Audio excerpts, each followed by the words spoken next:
how are you all? I hope you all are doing good. Today we are going to study Delhi Sultanate 2006 to 1526 AD. Learning Port. Slave Dynasty, Tughlaq Dynasty, Lodi Dynasty, Khalji Dynasty, Taimur's invasion and Sayyid's dynasty, causes of downfall of the Delhi Sultanate. Okay. आज हम पढ़ने वाले हैं दिल्ली सल्तनत के बारे में. Okay इसमें क्या क्या चीज़ें होती थी, जैसे कि स्लेव डायनेस्टी थी, तुगलक डायनेस्टी थी, लोधी डायनेस्टी, इन सारी डायनेस्टीज़ के बारे में हम इसमें पढ़ेंगे. Okay the Chahamanas Rajputs were the first to make Delhi the capital of their kingdom in the mid-12th century. Prithvi Raj Chauhan III, of whom we have read in the previous chapter, was the best known among the rulers of the Chahamana dynasty. In 1192, Prithvi Raj Chauhan III was defeated by Muhammad Ghori in the Second Battle of Tehran. With this, the Chahamana rule in Delhi came to an end and a new line of rulers came to power. Here, Chahamana Rajputs were the first जिन्होंने दिल्ली को अपने kingdom का capital बनाया था. उसके बाद 1192 में पृथ्वीराज चौहान ने मोहम्मद गौरी को डिफीट करके सेकेंड बैटल ऑफ टेरन जीती थी. Okay the new rulers of Delhi were Turks from Central Asia called sultans. The word sultanate meant the form of government of kingdoms under the sultans. So Delhi under the rule of sultans came to be known as the Delhi Sultanate. By the 13th century, the sultans of Delhi were able to control vast areas and resources under their control. In this chapter, you will know how the Sultanate became the vast empire and how Delhi was transformed into the capital of the strongest political power in the Indian subcontinent. Okay इस chapter में हम यही पढ़ेंगे कि किस तरीके से जो सल्तनेट थे वो वास्ट एम्पायर के सल्तनेट बने थे. ओके किस तरीके से वो इतने बड़े एम्पायर के सल्तनेट बने थे, इसके बारे में हम इस चैप्टर में पढ़ेंगे. जो दिल्ली सल्तनेट जिनको बोला गया था वो सुल्तान्स के अंदर जिन्होंने रूल किया था, जो सुल्तान्स थे जिनके अंडर उन्होंने रूल किया था, उनको दिल्ली सल्तनेट बोला गया था. Okay now the period of about 320 years from 1206 CE to 1526 AD is known in history as the Sultanate period. During this period, 5 dynasties ruled from Delhi. Though the rulers of these dynasties were different from one another in many ways, all of them ruled from Delhi, which was their capital. It is interesting to know that the sultans of Delhi built their own capitals, cities, but always in and around the area now known as Delhi. Remains of some of these like Mehroli, Siri and Tughlaqabad can still be seen in different parts of the present day Delhi. Okay, देखिए जो दिल्ली सल्तनत का period था वो 1206 CE से लेके 1526 AD तक चला था. इसको हम लोग सल्तनत पीरियड बोलते हैं. ओके इसके टाइम पे 5 डायनेस्टीज़ थी जिन्होंने दिल्ली पे रूल किया था. ओके तो ये जो डायनेस्टीज़ थी उस टाइम जिन्होंने रूल किया था उनके कुछ ऐसे पार्ट्स हम आज भी रिमेन्स हैं जो कि दिल्ली में देख सकते हैं, जैसे कि Mehrauli, Siri, Tughlakabad. Okay let us take a look at the rulers of 5 dynasties of the Delhi Sultanat. Delhi सल्तनत की जो 5 डायनेस्टीज थी उनके रूलर्स के बारे में हम आगे पढ़ते हैं. The Delhi Sultanat, slave dynasty, Khilji dynasty, Tughlaq dynasty, Sayyid dynasty, Lodhi dynasty. Okay first we will study about slave dynasty 1206 to 1290. Qutub uddin Aibak, Shams uddin Iltutmish, Ruknuddin Firoz Shah, Razia Sultan, Nasiruddin Mohammad, Ghiyas uddin Balban. Okay ये इनकी डायनेस्टीज़ थी जिन्होंने जिस तरीके से दूसरा जब बेटा पैदा हुआ तो उसने किस तरीके से उसको संभाला, तो एक के बाद एक किस तरीके से आए इनकी पीढ़ी दर पीढ़ी, वो चीज़ बताई गई है यहीं पे. खिलजी डायनेस्टी 1206 to 1320 तक चला था. सबसे पहले जो आए थे वो थे जलालुद्दीन फिरोज शाह खिलजी. उसके बाद Alauddin Khilji, Khusrau Malik. Tughlaq dynasty 1320 to 1414. First one was the Ghiyas-ud-Din Tughlaq, second Muhammad-Din Tughlaq, third Firoz Shah Tughlaq. Sayyid dynasty 1414 to 1451. Khizr Khan Sayyid, Mubarak Shah Sayyid, Muhammad Shah Sayyid, Alauddin Alam, Shah Sayyid. Lodi dynasty 1451 to 1526. Behlul Lodi, Sikandar Lodi, Ibrahim Lodi. Okay. Now, early Turkish rulers, the slave dynasty 1206 to 1290.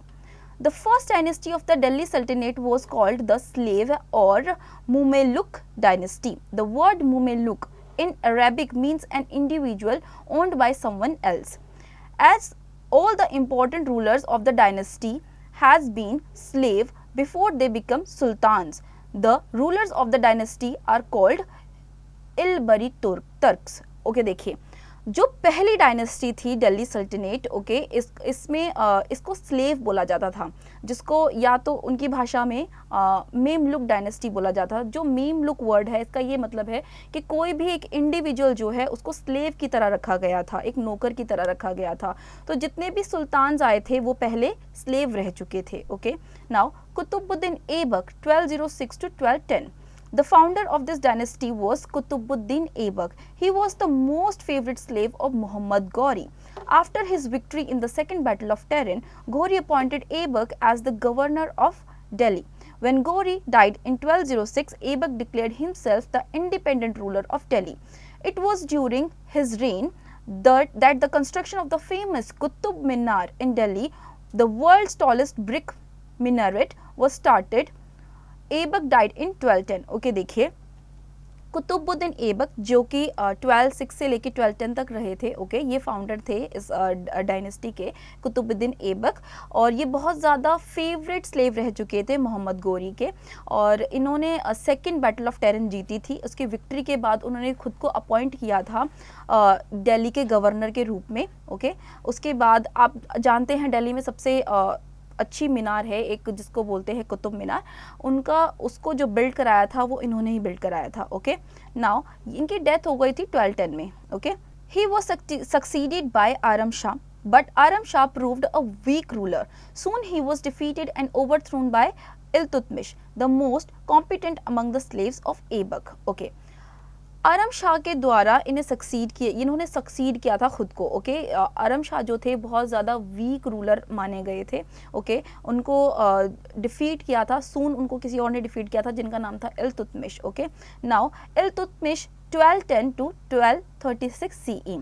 He ruled for about 25 years. 1211-1236 CE. He organized the army efficiently and established the sultanate of an important kingdom. He also introduced the silver coin known as tanka and the copper coin known as jital.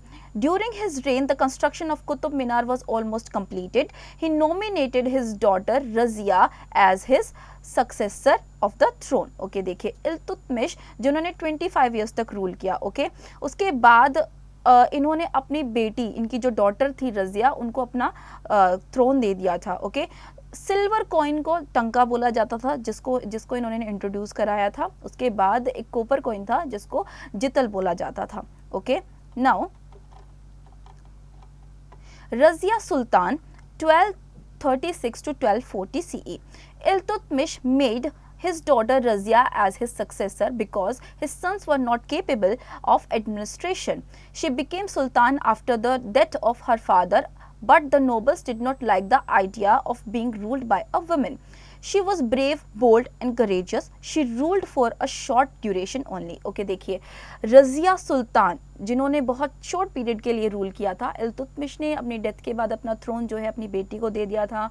बहुत सारे ऐसे governors थे, वहाँ के लोग थे जिन्हें ये बिल्कुल अच्छी चीज़ नहीं लगी थी कि एक विमेन है जो कि उन पर रूल करेगी. ओके. उन्होंने ऐसा इसीलिए किया था क्योंकि उनके जो बाकी सन्स थे, बेटे थे, उनमें ये काबिलियत नहीं थी कि वो एक एडमिनिस्ट्रेशन को संभाल सकें. Okay.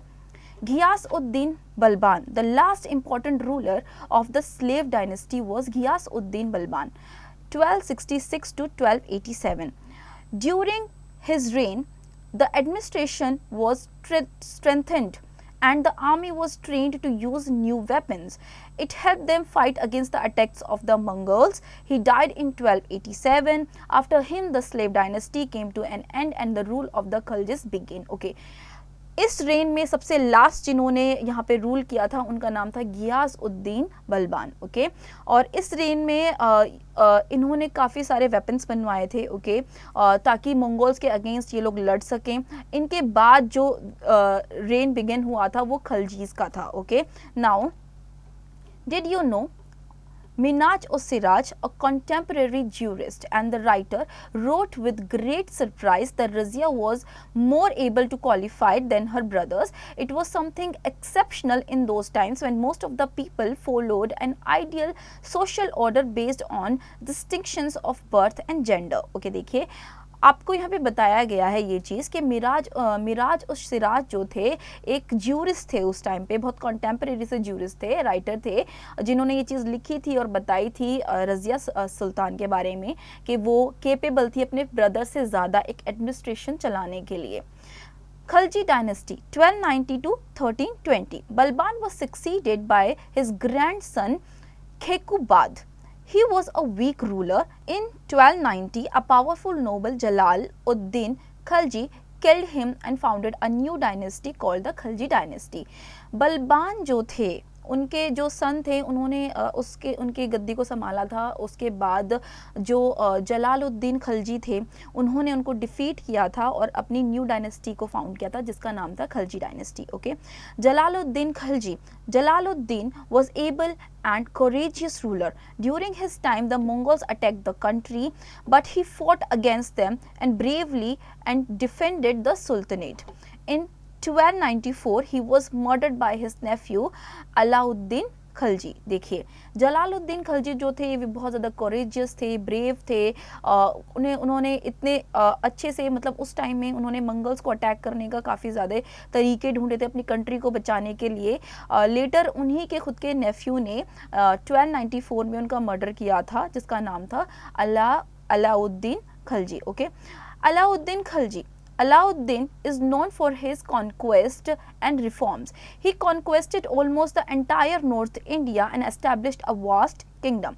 The regions conquered by him include Gujarat, Chittor, Ranthambore, Malwa, Ujjain, Mandu, Dhar, Chanderi, etc. He also conquered almost all the kingdoms in the south with the help of his favorite slave Malik Kafur, who led most of his military campaigns during the later years of his reign.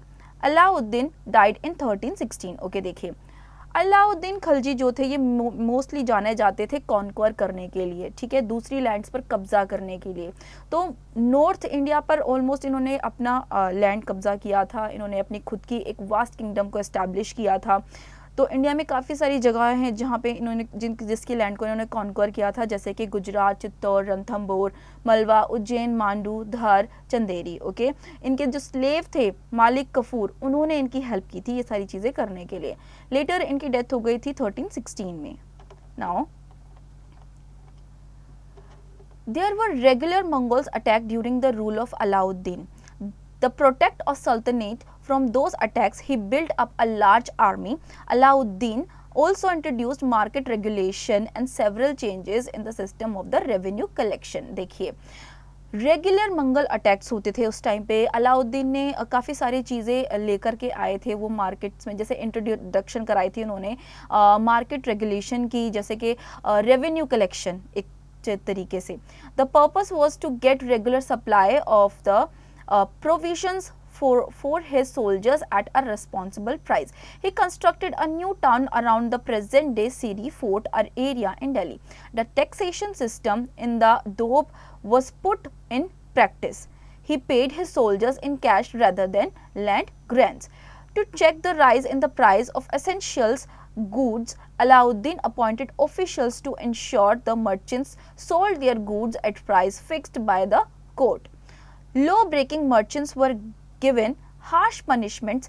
These measures proved quite successful. सी देखिए इनका ये सारी चीज़ें करने का purpose क्या था। इनका पर्पस यही था कि इंस्टेड ऑफ लैंड, अपने सोल्जर्स को लैंड देने की जगह ये जो भी चीज़ें इनको थ्रू टैक्सेशन मिल रही थी वो सारी चीज़ें अपने सोल्जर्स को पे करना चाह रहे थे ये, okay. Now Qutbuddin Mubarak Shah, the third and the last ruler of Khalji dynasty was Qutbuddin Mubarak Shah. During his reign, all taxes and penalties were abolished. He released all prisoners of war who were captured during the battles. Khusru Khan, his own slave, killed him. Thus, Khalji dynasty came to an end. Okay, देखिए Qutbuddin Mubarak Shah okay Khalji dynasty के last ruler थे ये, और इन्होंने जितने भी taxes penalties सारी जितनी भी थी उन सबको एबलिश कर दिया था, एक एंड पर लेकर आ गए थे। ओके इनके खुद के जो स्लेव थे उन्होंने इनका मर्डर किया था, जिसकी वजह से खलजी डायनेस्टी का एंड हो गया था। Okay now did you know the Mongols under Genghis Khan invaded Transoxiana in northeast Iran in 1219 and Delhi Sultanate faced their onslaught soon after. Mongol attacks on the Delhi Sultanate increased during the reign of Alauddin Khalji and in the early years of Muhammad Tughlaq's rule.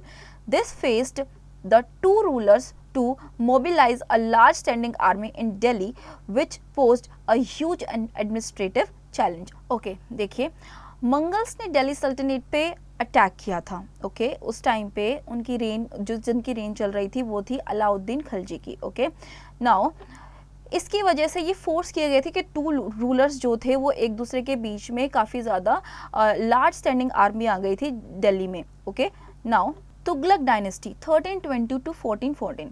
गाजी मलिक और Ghiyas uddin Tughlaq founded the Tughlaq dynasty.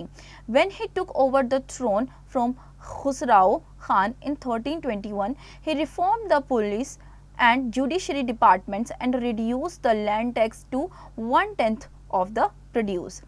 He was killed while returning from a military campaign against Bengal. Okay देखिए गाजी मलिक या फिर उनको ये भी बोला जाता था गियाज उद्दीन तुगलक। ओके इन्होंने तुगलक डायनेस्टी को फाउंड किया था, लेकर आए थे ये। ओके और इनका जो थ्रोन था जो इनके पास आया था वो इनके थ्रू ले लिया गया था 1321 में खुसराव खान के थ्रू। ओके इन्होंने पुलिस जुडिशरी ये सारे डिपार्टमेंट्स को लेकर आए थे और लैंड का टैक्स जो है और बाकी सारी चीज़ें जो है इनको रिड्यूस किया था इन्होंने। ओके इनको किल किया था, इनकी जो मर्डर है इनका कर दिया गया था जब ये मिलिट्री कैंपेन से वापस आ रहे थे। Okay now Mohammad bin Tughlaq 1325 to 1351 CE.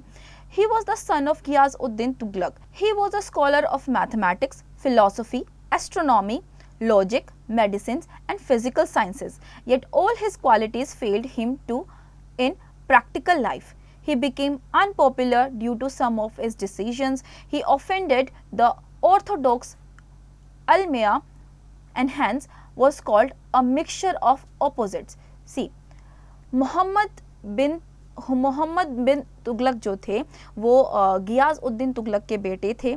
Okay वो एक स्कॉलर थे mathematics, philosophy, astronomy, logic, medicine and physical sciences में। उनके काफ़ी सारे डिसीजंस ऐसे होते थे जो कि फेल हो जाते जिसकी वजह से वो पॉपुलर नहीं हो पाए थे।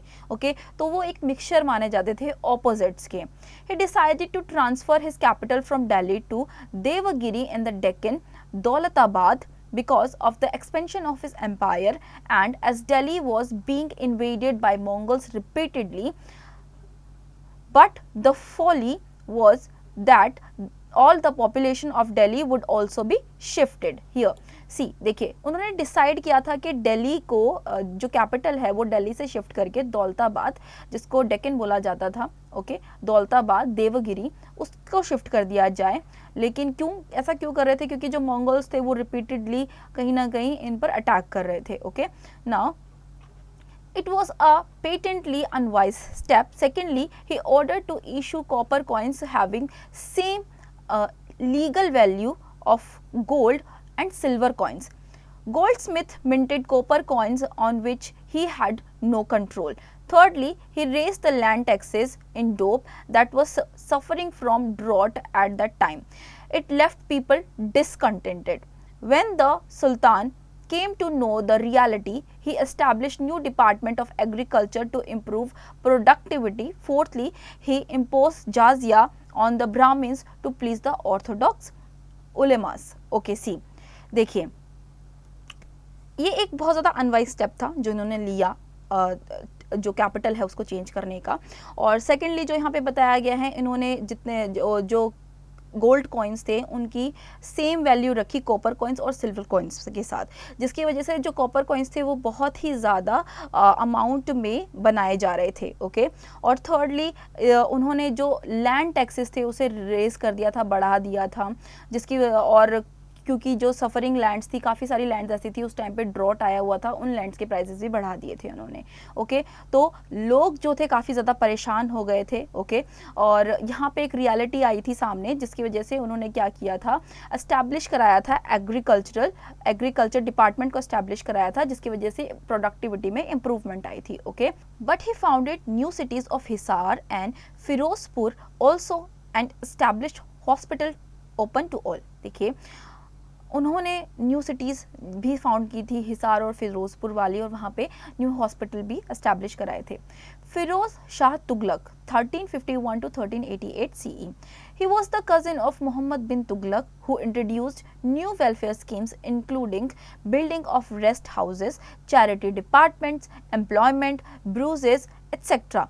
He was an ideal ruler. After his death, his successors were not capable of controlling the sultanate. Okay, देखिए फिरोज शाह तुगलक जो थे वो कजिन थे मोहम्मद बिन तुगलक के। ओके, उनको इंट्रोडक्शन उनका कराया गया था। ओके, और काफ़ी सारे हाउसेस बनवाए थे उन्होंने, चैरिटी डिपार्टमेंट्स, एम्प्लॉयमेंट, ब्यूरोसेस, ये सारी चीज़ों का उन्होंने इंट्रोडक्शन कराया था। ओके, नाउ वो बहुत ही ज़्यादा आइडियल रूलर रह चुके थे। ओके, हियर आगे बढ़ते हुए, do you know Firoz Shah Tughlaq founded the fourth city of the Delhi known as Firozabad और Kotla Firoz Shah, situated next to the river Yamuna. It was a large enclosure of high walls containing palaces, pillars, halls, mosque, a pigeon tower and a water tank. Okay, देखिए क्या आपको पता है फिरोज शाह तुगलक जो थे उन्होंने एक फोर्थ सिटी बनवाई थी दिल्ली में, जिसका नाम था फिरोजाबाद या फिर कोटला फिरोज शाह। ओके, ये यमुना रिवर के पास में सिचुएटेड है और यहाँ पे काफ़ी सारी हाई वॉल्स के थ्रू ये बनाई गई है, उसके अंदर की तरफ है।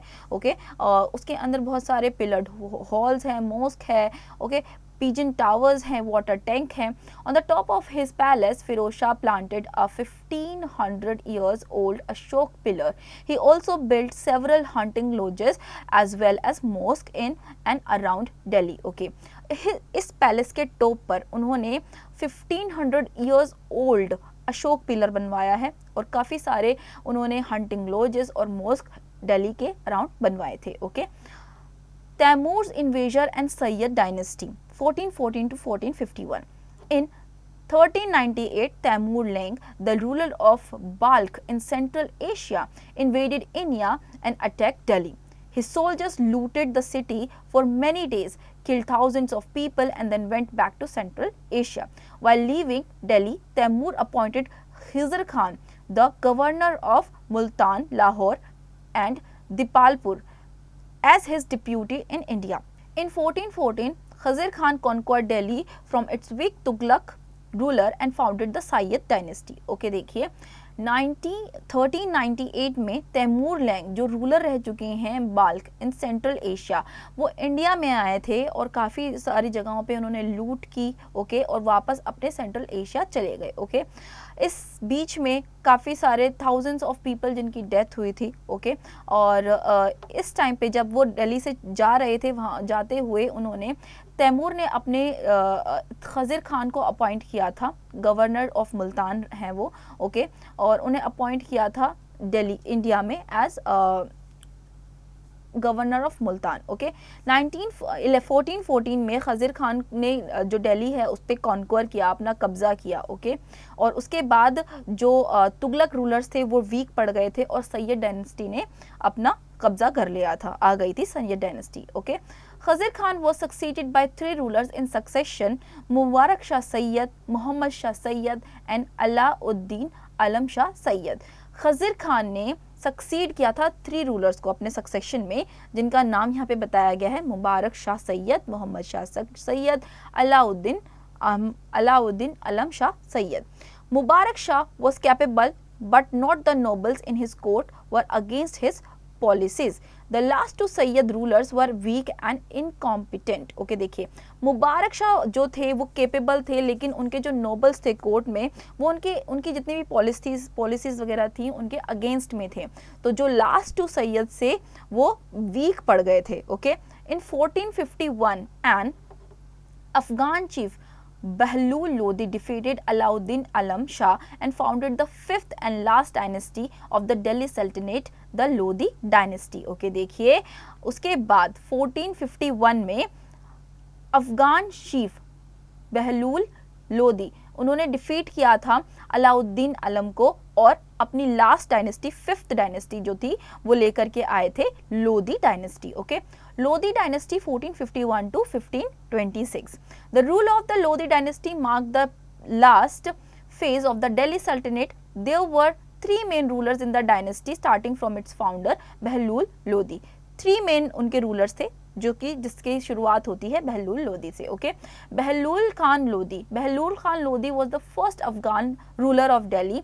His territory was spread across Jaunpur, Gwalior and northern Uttar Pradesh. He appointed his eldest son Barbak Shah as the viceroy of Jaunpur. देखिए, बहलूल खान लोदी जो थे ये पहले अफगान रूलर थे दिल्ली में. ओके, इनकी टेरिटरी जो है वो जौनपुर, ग्वालियर और नॉर्थ उत्तर प्रदेश के इलाकों में फैली हुई थी. ओके, इन्होंने अपने सबसे बड़े बेटे को अपॉइंट किया था जिसका नाम था Barbak Shah as the viceroy of Jaunpur. Okay, Sikandar Lodi. After Bahlul लोदी's death, his second son succeeded him a king.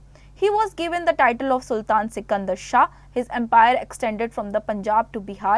He also signed a treaty with the ruler of Bengal, Alauddin Hussain Shah. He founded the town of Agra. Okay, देखिए बहलूल लोदी के death के बाद उनके जो दूसरे बेटे थे जिसका नाम था सिकंदर लोदी, उन्होंने इसको आगे बढ़ाया. ओके, और उनकी जो एम्पायर थी वो एक्सटेंड हुई दिल्ली से हटके, उत्तर प्रदेश से हटके बिहार और पंजाब में. ओके, उसके बाद इन्होंने अलाउद्दीन हुसैन शाह जो थे वो बंगाल के रूलर थे.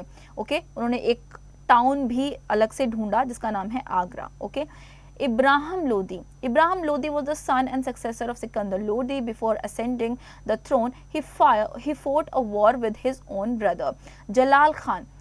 ओके, देखिए इब्राहिम लोदी जो थे वो सन थे सिकंदर लोदी के. ओके, और थ्रोन जीतने से पहले उन्होंने काफ़ी ज़्यादा बैटल्स लड़ी थी अपने खुद के भाई के खिलाफ. ओके, जिसका नाम था Jalal Khan.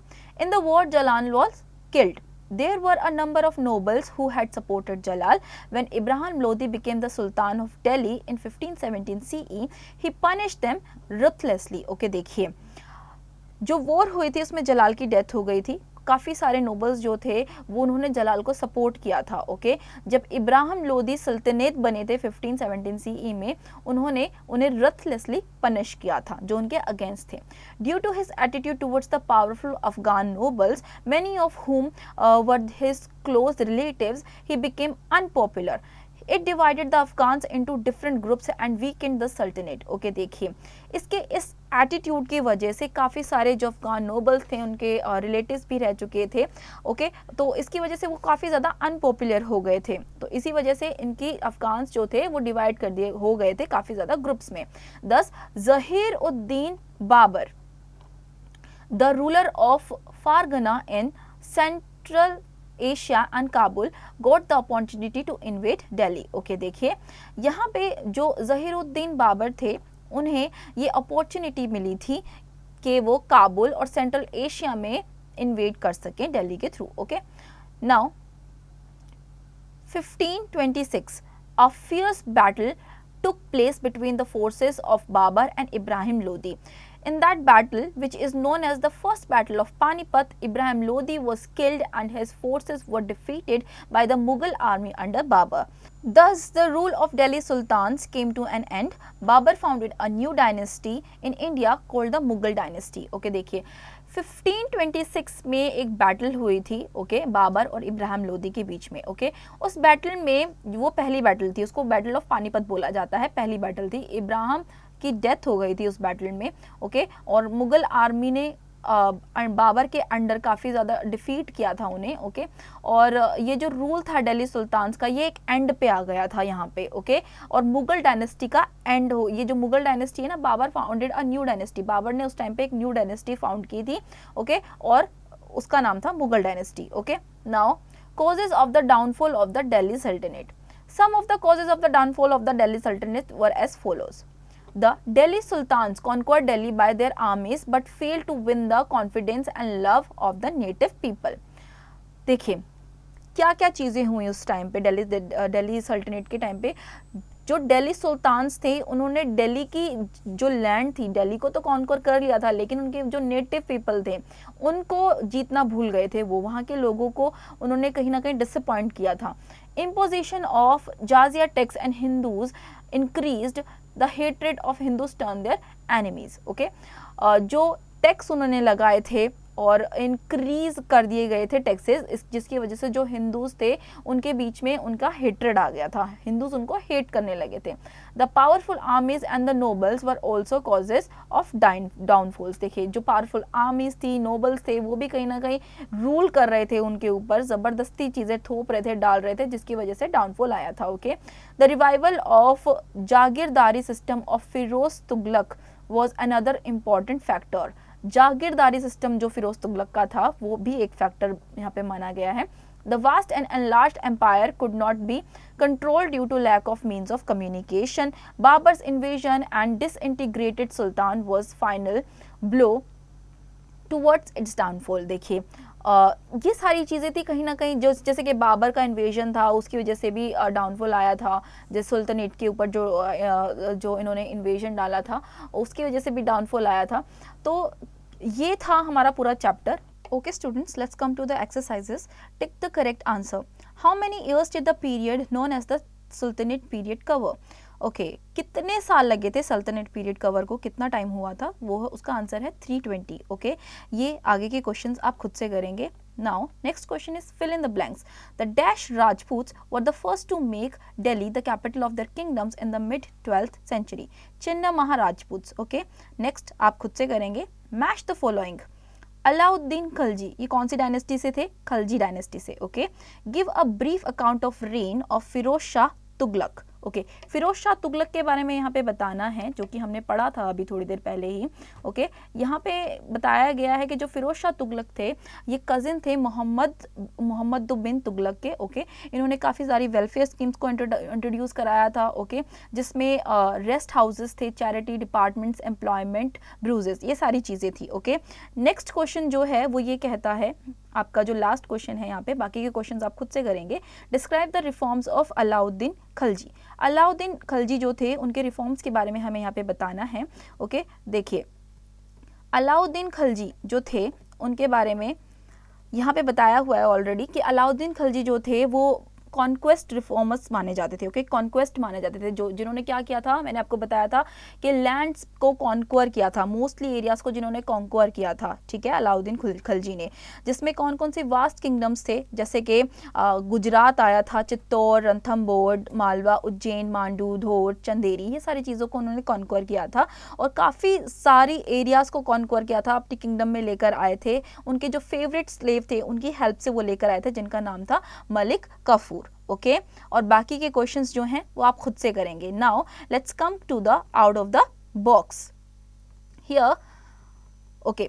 Razia Sultan was unique in the history of the Delhi Sultanate. Do you know women leaders are accepted more readily today?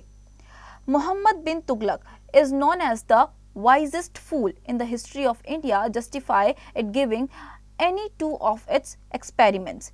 Think you were a peasant in Alauddin Khalji's or Muhammad Tughlaq reigns and you are not able to pay the taxes demanded by the Sultan. What will you do? Okay, ये कुछ questions आपसे पूछे गए हैं जिनके answers आप खुद से ढूंढेंगे।